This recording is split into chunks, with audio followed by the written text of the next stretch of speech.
முக்கிய செய்தி சென்னையில் ஆளுநர் மாளிகைக்குள் நுழைய முயன்ற நபரை போலீசார் கைது செய்திருக்கின்றனர். அதன் பரபரப்பு காட்சிகளை பார்க்கலாம். விஜய் சாரோட தொண்டை, விஜய் சாருக்கு ஓட்டு போட்டவன், விஜய் சாருக்கு ஓட்டு போட்டவன்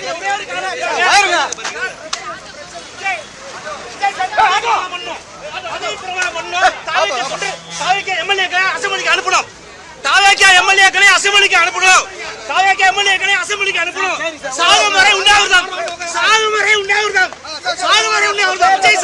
விஜய் சாருக்கு அநீதியை கொடுக்காதீங்க. விஜய் சாருக்கு அநீதியை கொடுக்காதீங்க.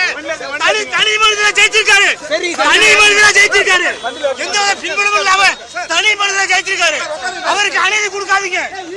இந்த காவல்துறை எத்தனை பேருக்கு விஜய் சார் சிஎம் சொல்லுவாரு. விஜய் சார் முதல்வர் பதவி ஏற்ற உடனே எல்லாருக்கும் தமிழ் கிடைக்கும். வாழ்க டிவிக, டிவிக வாழ்க, டிவிக வாழ்க, டிவிக வாழ்க.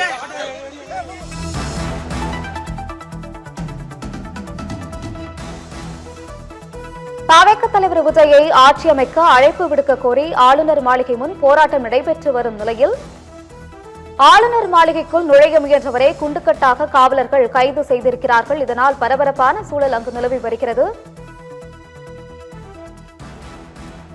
தற்பொழுது அவர் செய்தியாளரை சந்தித்த காட்சிகளை பார்க்கலாம்.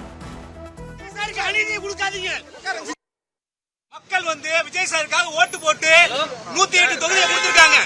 காங்கிரஸ் 5 தொகுதி கொடுத்துட்டாங்க. காங்கிரஸ் 5 தொகுதி கொடுத்துட்டாங்க. 113 தொகுதி இப்ப இருக்கு. இன்னும் 5 தொகுதி தான் வேணும். ஆனா இவங்க பதிவு பண்ண மாட்டாங்க. ஏன் பண்ண மாட்டாங்க? இதே மாதிரி கலைஞர் ஒரு தடவை கம்மியா இருந்தப்போ கலைஞர் பதவி பிரமாணம் பண்ணாங்க. அந்த கவர்மெண்ட், அந்த கவர்னர். ஆனா விஜய் சாருக்கு அநியாயம் கொடுக்குறாங்க. விஜய் சாருக்கு உடனடியா விஜய் சார முதல்வர் ஆக்கணும், பதவி பிரமாணம் பண்ணணும், அசம்பிளிக்கு அனுப்பணும். அங்க உள்ள போய் மீதி 5 பேர் அவங்க மெஜாரிட்டி காட்டுவாங்க.